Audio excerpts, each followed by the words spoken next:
مش هكدب عليكم، صور محمد صلاح مع زوجته واولاده ربنا يا رب يحفظهم من كل شر وسوء وهم قاعدين حوالين شجره الكريسماس ومظاهر الاحتفال بالكريسماس ضايقتني جدا. فتعالوا ناخد الصوره دي اللي ضايقتني جدا وهقول لكم ضايقتني ليه ونتعلم منها احنا المفروض كمسلمين. هل يجوز لينا ان احنا نحتفل براس السنه والكريسماس ولا ده حرام ولا يرضي الله؟ السلام عليكم ورحمه الله وبركاته حبايب قلبي، اهلا بكم. وقبل ما تخش لي في التعليقات تقول لي يا امير بقول لك ايه انت اصلك مش فاهم، في فرق كبير جدا بين الكريسماس وراس السنه.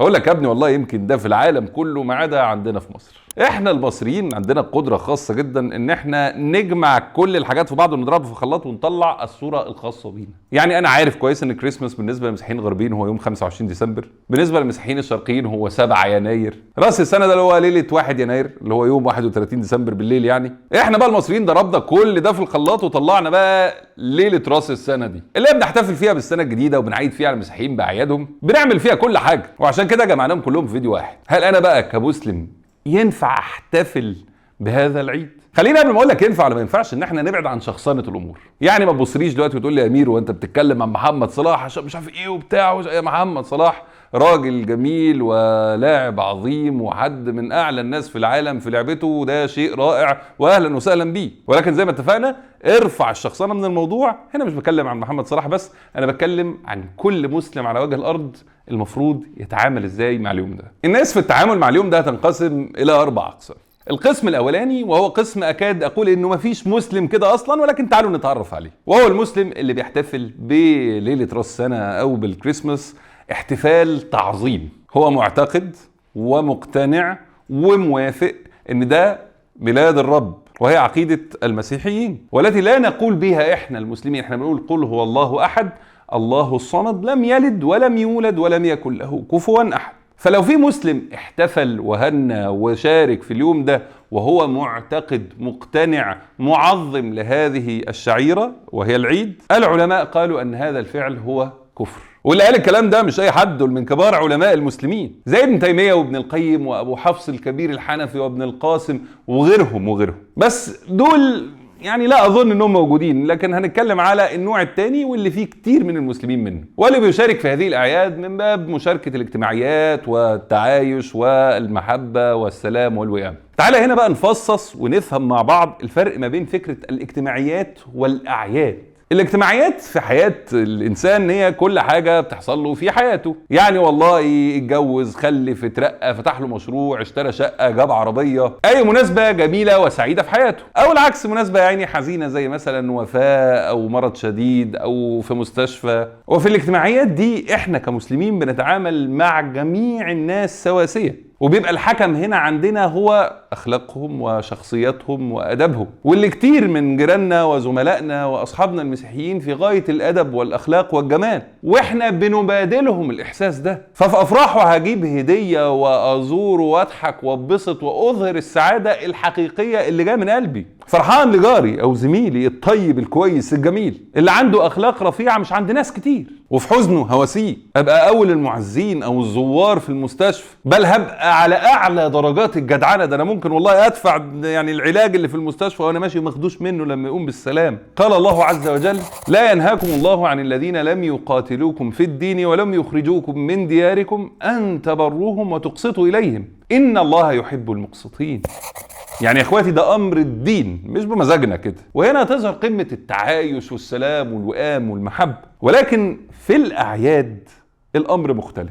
العيد يا اخواتي من شعائر الدين، يعني بمعنى أصح العيد ده عامل زي الصلاة والصيام والزكاة، زي العمرة والحج، هو حاجة مميزة لكل دين. فهتلاقي في دين الإسلام عندنا الفطر والأضحى، عند المسيحيين عيد الميلاد وعيد القيامة وغيرها من الأعياد. والنبي صلى الله عليه وسلم لما قدم إلى المدينة لقى إنه أهل المدينة كان عندهم أعياد في الجاهلية بيحتفلوا بيها، عيد اسمه عيد النيروز وعيد اسمه عيد المهرجان. ولما جه النبي صلى الله عليه وسلم وشاف ده بعينيه نهاهم عنه. نهى مين؟ المسلمين من أهل المدينة، وأعلمهم أن الله أبدلنا بهذه الأعياد أعياد خيرا منها وهي عيد الفطر وعيد الأضحى. فخلاص مسلمي المدينة ما يحتفلوش بالأعياد دي لأنها شعيرة دينية. فنفهم من كده إيه؟ ان عيد الميلاد وهي الفترة اللي احنا فيها دلوقتي هي اعياد مسيحية خاصة بالدين المسيحي، عقيدة خاصة بيهم ان ده الوقت اللي ربنا سبحانه وتعالى ظهر فيه في الصورة الانسية وهي سيدنا عيسى، وهذا ما لا اعتقد انا كمسلم ويعد عندي كفر، زي ما يعد عند المسيحي عدم ايماني بده كفر. وما بين قوسين دي عقيدة ملهاش علاقة بالاجتماعيات والتعايش والمحبة والهدايا والخروج والصحوبية وكل الحاجات دي حاجة ودي حاجة، عشان الناس دايما بتجمع ما بين الاتنين. يقول لك ما عيتش عليه يا ارهابيين يا سوداويين يا غربان الليل، قصدك اروح اخنقه واقتله واسرق فلوس واشرب من دمه. لا يا حبيبي، لا يا روحي، لا يا قلبي، قصدي تقابله الصبح عادي جدا وتضحك وتهزر معاه زي كل يوم وتقول له ايه يا واد يا متأنتك انت، وايه اللبس القمر ده انت لابس ومتهيأ خارج النهارده انت هتتبسط وتزقطط. طب يا عم ماشي يا عم، ما تنسناش بقى واخد ودي معاه واحسن اليه في الكلام، ولكن هاخد بالي اني لا اشارك في الامر ولا استخدم الفاظ التهنئه التي فيها شيء من الرضا عن هذه العقيده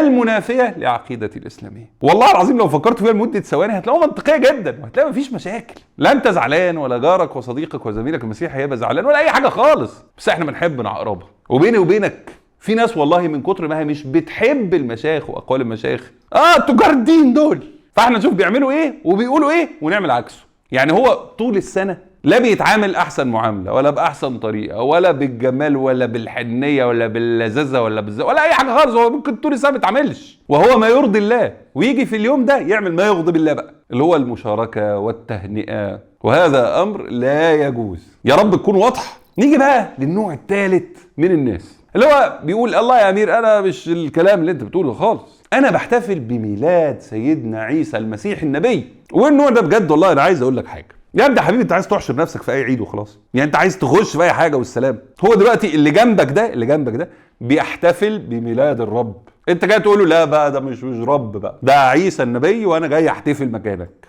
يا اخي هذا لا يجوز، لانه الاحتفال اللي حواليك واللي انت بتكثر سواده دلوقتي بتكتر الناس اللي بتحتفل بيه هو احتفال بعقيده مخالفه لعقيدتك، فما ينفعش تقول لي طب انا بقى هحتفل بيه وخليه بعقيدتي انا، خصوصا انه عندك انت كمسلم مستحيل يكون سيدنا عيسى ولد اصلا لا 25 ديسمبر ولا 7 يناير ولا في الشتاء اصلا. هتقول لي يا امير انت جبت الكلام ده منين؟ اقول لك ده كلام ربنا سبحانه وتعالى، قال عز وجل للسيده مريم وهي بتلد سيدنا عيسى وهزي اليك بجذع النخله تساقط عليك رطبا جنيا. والرطب دي اللي هي ايه؟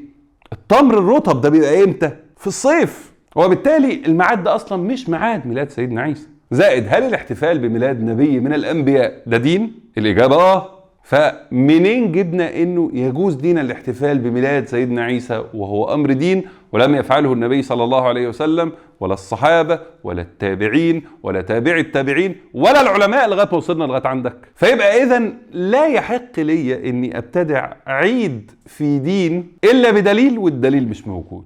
فيبقى اذا برضه ما ينفعش نحتفل على اساس ان احنا بنحتفل بميلاد سيدنا عيسى. نيجي بقى للنوع الرابع والاخير اللي انا سامعه واللي مستني هو من اول الفيديو عيني انه يقول لي امير انا مش من الانواع دي كلها، انا واحد نازل يحتفل بالسنه الجديده، سنه جديده ربنا يجعلها علينا سعيده يا عم، ما تنجدوش علينا عيشتنا واحنا كل ما نيجي نعمل حاجه تخشوا يا حرام لا يجوز بقى واقعدوا في البيت وبتاع. هاجي هنا اقول لك بص هي ايه يا اخي اللي جوايا عايز اقول لك حرام بس انا مش قادر اقول لك حرام 100%، لان في حته كده لازم نظبطها الاول. لو فرضنا ان انت نازل احتفالا بالسنه الجديده، دي نيتك انا نازل احتفل بالسنه الجديده، هقول لك هنا لا يجوز وحرام. ليه؟ لانه من مظاهر الاحتفال بالاعياد الدينيه هو الخروج والفسحه والتوسعه والمظاهر بتاعت الاحتفال نفسه. يعني ايه؟ يعني حضرتك هتخرج في اي مكان هتلاقي شجره الكريسماس، هتلاقي بابا نويل، واللي بالمناسبة المسيحيين الشرقيين نفسهم بيقولوا يا جماعة دي مش من مسيحيتنا، وانه المسيح اللي اتولد في الشرق في بيت لحم عمره ما كان هيحتفل بعيد ميلاده